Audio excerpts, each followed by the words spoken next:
Okay, so still on structural analysis, we'll be looking at analysis of a column. Now, based on Euler's theorem, okay, we have these conditions. So on this first column, we have end condition. On this second column, we have effective length, and then we have the crippling load. Okay. Now, for this first row, if the given column has both ends pinned, then the effective length, which is the length being acted upon, is equal to what? The total length. And the crippling load becomes what? Pi squared EI all over L squared. If both ends of the column is fixed, the effective length is what? L, the total length over 2, and the crippling load is given as this.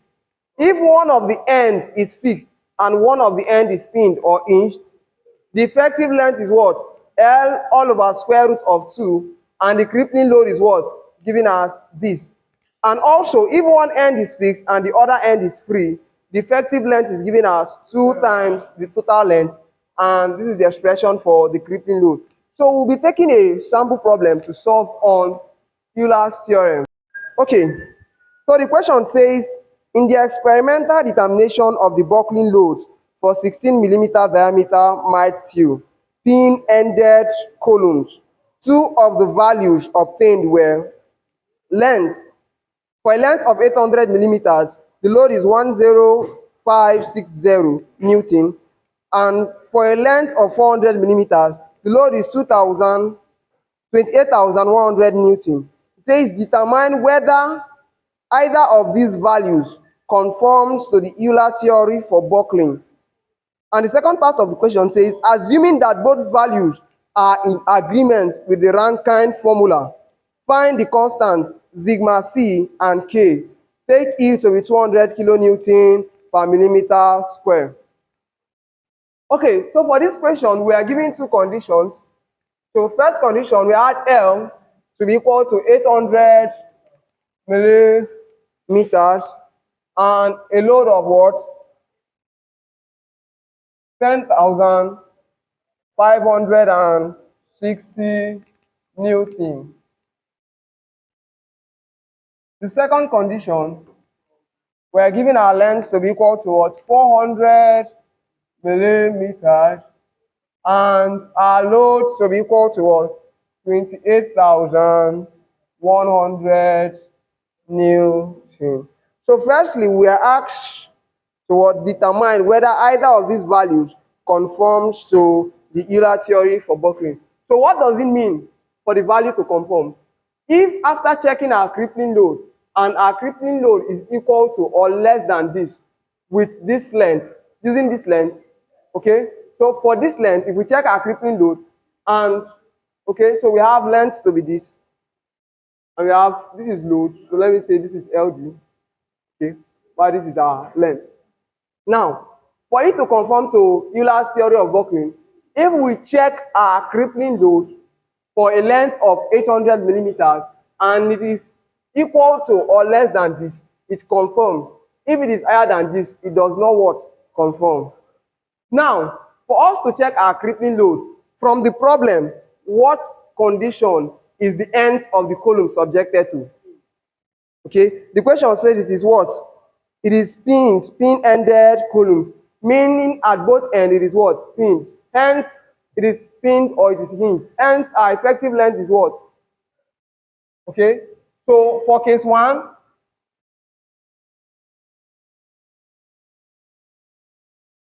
okay, so we are solving for the first case. Our effective length, because both ends of the column are pinned, our effective length becomes what? L, which is equal to what? 800 millimeters. All right. And then our crippling load becomes what? P to be equal to what? Pi squared EI all over what? L squared. From the question, we are given our E to be equal to what? 200 kilonewton per millimeter squared. Okay, so we know our pi, we know our e, we know our l. What we are, the remaining variable there is our what? I. Now, what kind of section is the column? We are given a diameter, hence it is a what? A circular column. Okay, so we are given a diameter d to be equal to what? 16 millimeters. Our moment of inertia I for a circular section is given as what? Pi d4. So since I wrote capital D, let me use capital G. Pi d4 all over 64. Note, if it was a hollow section, our moment of inertia would simply be pi d4 minus d4, where this is the diameter of the interior circular section and this is the diameter of the exterior circular section, all over 64. Okay, so from this point, we have this to be what? Pi times what's our diameter? 16 millimeters raised to power 4 all over what? 60, all over 64. So we have our moment of inertia I to be equal to what? So 3.142 times 16 raised to power 4 all over 64 to be what?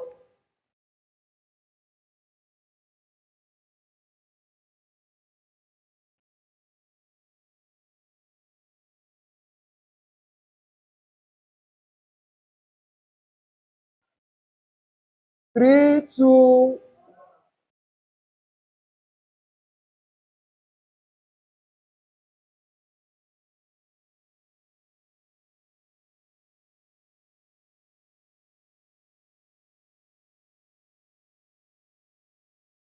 okay. So at this point, what do? We substitute our value. We are giving this in Newton and this is in kilonewton. Okay. So I'll be changing this to Newton.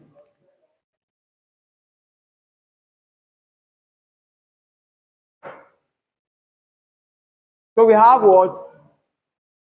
So our crippling load P is equal to pi squared.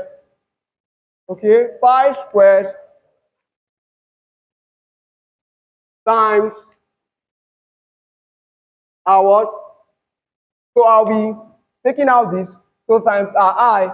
Our I is what? 3217 all over our L square 800 squared multiplied by, so multiplied by our EI. So I'm converting our EI from kilonewton to Newton. And hence I do what? I multiply by 10 raised to power 3. So times 200 times 10 raised to power 3. Because 1 kilonewton is equal to what? 1000 Newton. So multiply this together. So pi squared times our E, taken from kilonewton to Newton, times our I all over our L squared.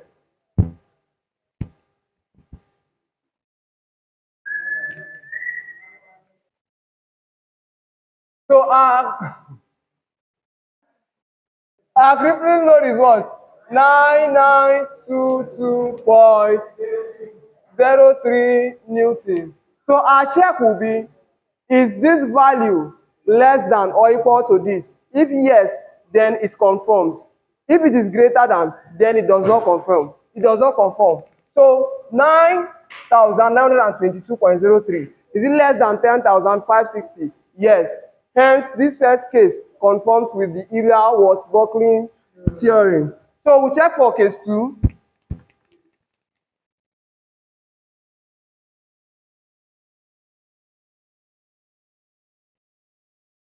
Okay, so for case 2, since we are considering the same section, the only difference is our what? The only difference is our what? Our L. Okay, and the loads for comparison. So we have the same thing. So we have our crippling load, PCRO, to be equal to what? Pi squared times 3217 times 200 times 10 raised to power 3 all over what? 400. Remember, because the two ends are pinned, are hinged, effective length is equal to what? Length is equal to the total length. If both ends were fixed, effective length would have been equal to what? 400 divided by 2. So we have what? 400 squared. So our compressive load, okay, so this, at this point, this is less than 10560 Newton. Hence, it does what? It conforms. So at this point, we have our crippling load to be equal to what?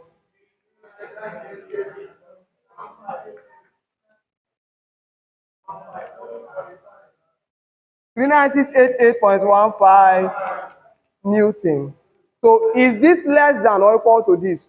No, it is greater than. So this, okay, so 39688.15. Okay, so this value is obviously greater than the given load, which is 2 what?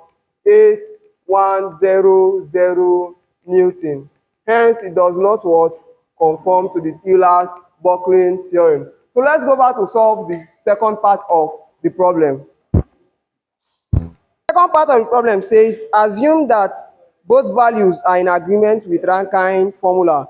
Find the constants sigma c and k.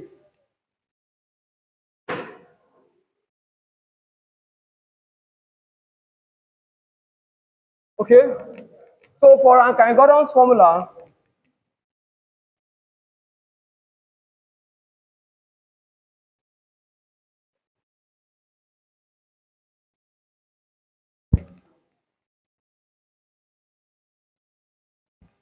okay, we have our compressive load, crippling load P, to be equal to sigma c A, okay, all over 1 plus A into effective length all over K, right? Where our A is equal to sigma c over pi squared E. Okay, this is squared.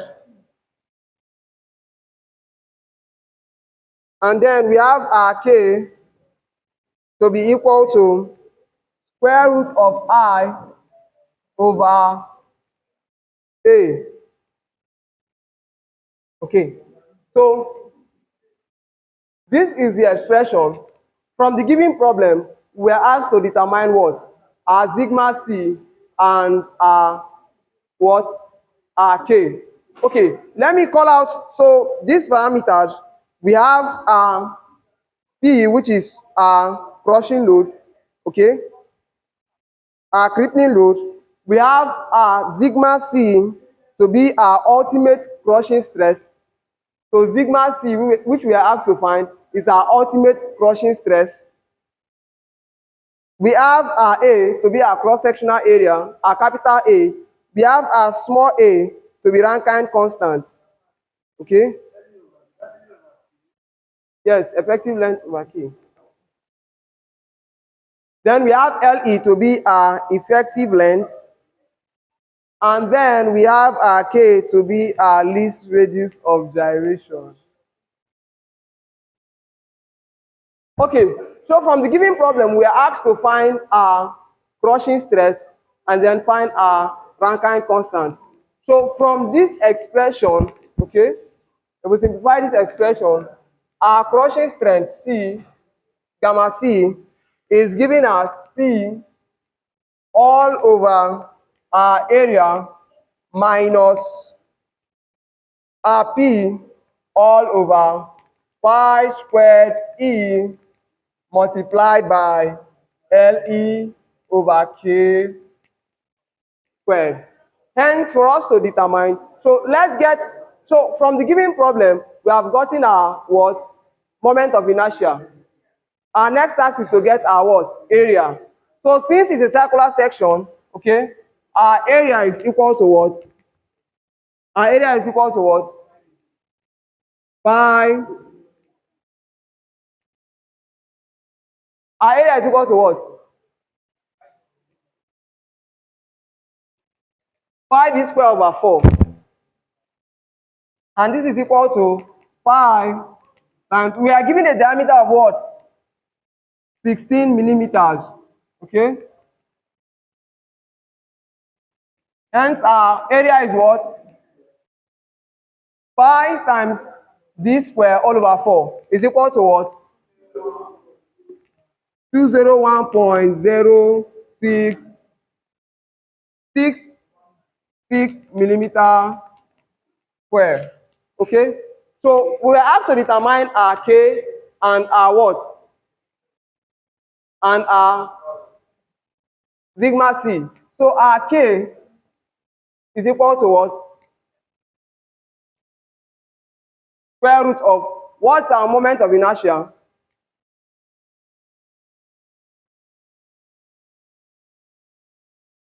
Three, two, one, 7 what? Millimeter raised to power 4 all over what? Our area, which is what?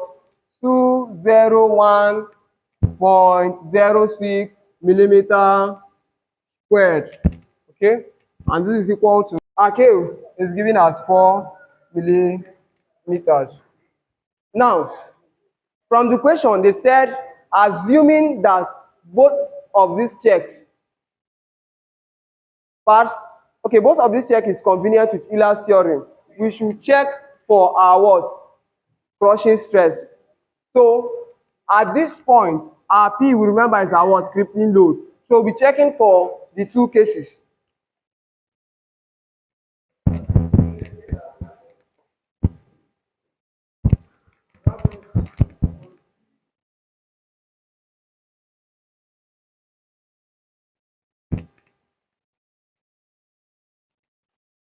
So, finish. So basically what we are doing at this point is we want to find the value of the crushing stress for both conditions, assuming they are both in line with what? Euler's theorem. So for the first case, we will impute the load we got for the first condition, okay, as our P, and find our crushing stress.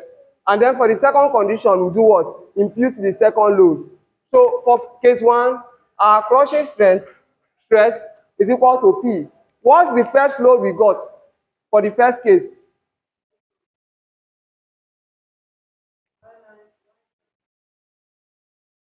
Nine nine two two point 0.03 all over. Our area is what? 201.06 minus 9922.03 all over pi squared times our E is what? 200. This is in Newton, so we have to convert our E from kilonewton per millimeter square to Newton. So this is multiplied by what? 200 times 10 raised to power 3. Okay, this is still all over LE over K. What is our effective length? What was our given length? Okay, so remember, because the column was pinned at both ends, so our effective length is equal to our length. So we have this to be multiplied by what? Okay, 800 over what? K. Our K is what? 4 all squared. So we have our crushing stress to be equal to 9922.03 all over 201.06 minus 9922.03 all over pi squared times 200 times 10 raised to the power 3 will give us what? 5.02 times 10 raised to power minus 3 times 800 all over 4 all squared will give us what? 800 all over 4 squared will give us what? 400. So let's carry out this computation. So we have sigma c. So we have 800 over 4 all squared to be 40,000.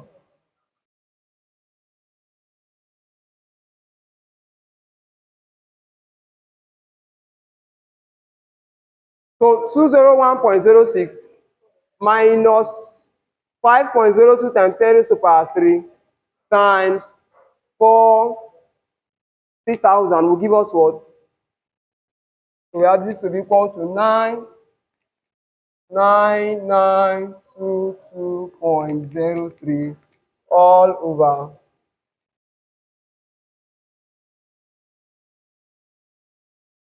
So we have this to be equal to, so carrying out the computation at this level, we have this to be 0.26. So this divided by 0.26 will give us what? 38161.653 Newton. Okay, so this is our crushing stress for the first case. So our next task is to get our crushing stress for the second case. Okay, so for the second case, we simply check our crushing stress. So our crushing stress is equal to, what's the load we had for the second case?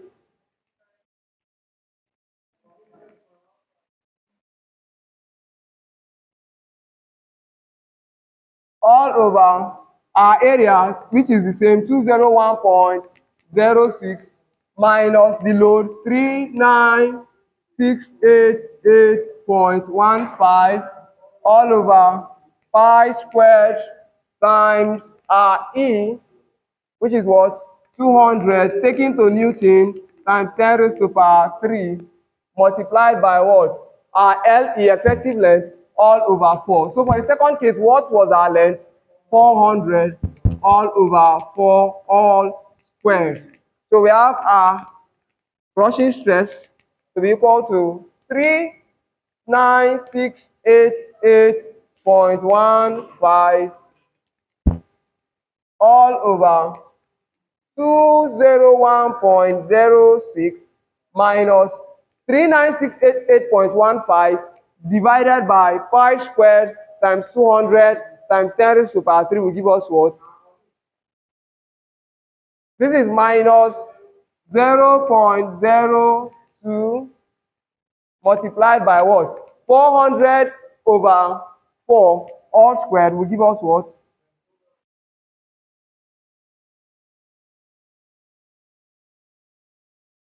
Times 10,000. Okay? So our crushing stress, sigma C, is equal to 39688.15 all over 201.06 minus 0.02 times 10,000 will give us what? So computing this, 1.06. So this divided by this will be equal to what?